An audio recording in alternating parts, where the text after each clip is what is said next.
Can you play one instrument? Maybe two. How about 11 at the same time? Because this band can, and if this band were to break up, it would be a bit of a problem.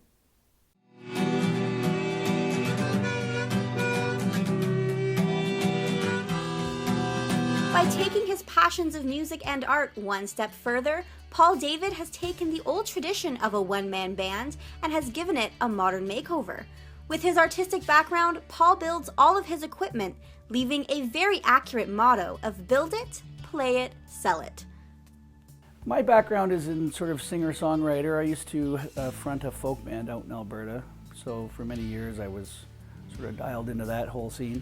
And a one-man band moved in next door to me, and I was very influenced by him, and so I decided to go off on my own and become a one-man band. How did you start off? So I started off very simple. It was just basically hi-hat, tambourine, and a kick drum. So it was boom chaka, boom chaka.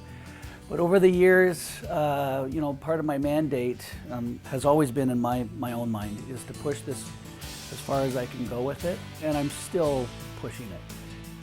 With the progression of technology, Paul is able to give his show a little more kick, like with the use of a custom guitar that functions as multiple instruments. There's always technology that is evolving that I can incorporate into my shows. For instance, this guitar. This is a very unique guitar made by a company called Line 6, which gives me the ability to have this sound like a banjo, a sitar. I can have various tunings, open tunings. It allows me to do the palette of music that I can do on this guitar is immense. The Bandoloni drum kit weighs about 40 pounds and goes on like a backpack. Paul uses shoe attachments that operate the drum and has a cord attached to the guitar. When pulled, it will interact with the other instruments on the kit.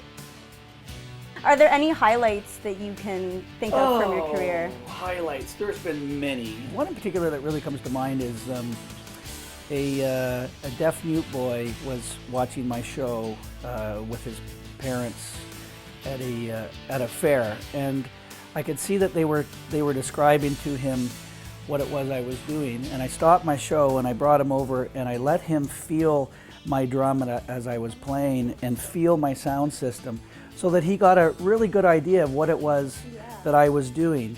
And you know, he lit right up, and when he had his hands on my sound system I was performing, you could just see that he could really sort of sense and feel what was going on. And I don't think there was a dry eye in the crowd. Me, this is Conestoga Connected. And this is an odd job.